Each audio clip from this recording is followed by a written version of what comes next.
تب بعضکم بعضا، نہ ہی تم میں سے کوئی کسی دوسرے کی غیبت کرے۔ اب غیبت کیا ہے؟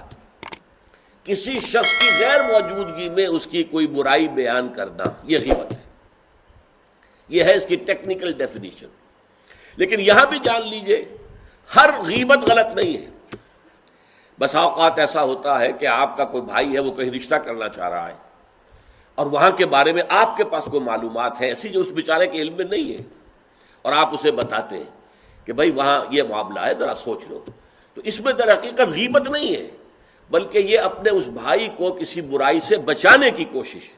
اس میں اس کے ساتھ نصح اور خیر خواہی کا جذبہ ہے، نہ کہ ان کو بدنام کرنے کا جذبہ۔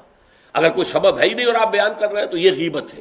لیکن اگر معاملہ اس طرح کا ہے تو ظاہر بات ہے اسی طریقے سے کوئی کسی قوم کے رہنما ہیں اور بڑی شخصیتیں ہیں، اب ان کے بارے میں یہ ہے کہ پبلک میں اگر آپ کو ان پر تنقید کرنی پڑے تو اس کے اندر بھی دیکھا جائے گا کہ وہاں اس کا ہونا ضروری نہیں ہے، وہ تنقید جو ہے آپ ملک اور قوم کی مصلحت میں کر رہے ہیں۔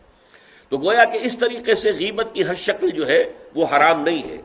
البتہ ایک خیال لوگوں کو بڑا غلط ہے، وہ میں ایک حدیث کے حوالے سے اس کا ازالہ کر دینا چاہتا ہوں۔ یہ حضور سے سوال کیا گیا کہ پوچھا گیا کہ غیبت کیا ہے۔ یہ حدیث ہے، مسلم شریف میں بھی ہے، ابو داؤد میں بھی ہے، ترمذی میں ہے، نسائی میں ہے، یہ حضرت ابو ہریرہ رضی اللہ تعالی عنہ سے۔ اور امام مالک نے ایسی ایک حدیث جو ہے موطا میں مطلب بن عبداللہ سے جو ہے روایت کی ہے۔ حضور سے پوچھا گیا کہ غیبت کیا ہے، آپ نے فرمایا ذکرو کا اخاک بما یکرہ، تمہارا اپنے بھائی کا تذکرہ کرنا کسی ایسے اعتبار سے جو اسے ناپسند ہو۔ اگر اس کے سامنے کرو گے اسے ناپسند ہوگا، اس کے علم میں آئے گا کہ میرے بارے میں یہ بات کہی گئی ہے تو اسے ناپسند ہوگی۔ ایسی بات کا اس کی غیر موجودگی میں بیان کرنا۔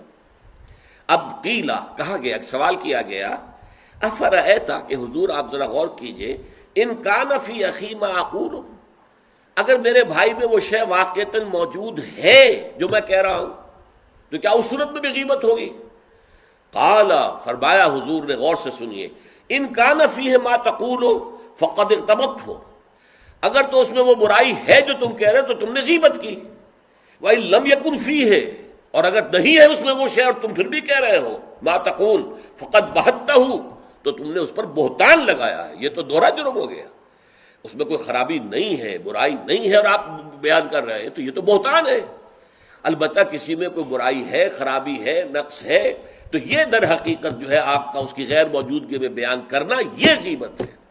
تو اس اعتبار سے غیبت کی جو برائی ہے اس کو اچھی طرح سمجھ لیجئے، اور یہ ہمارے معاشرے کے اندر بہت پھیلی ہوئی ہے یہ شے۔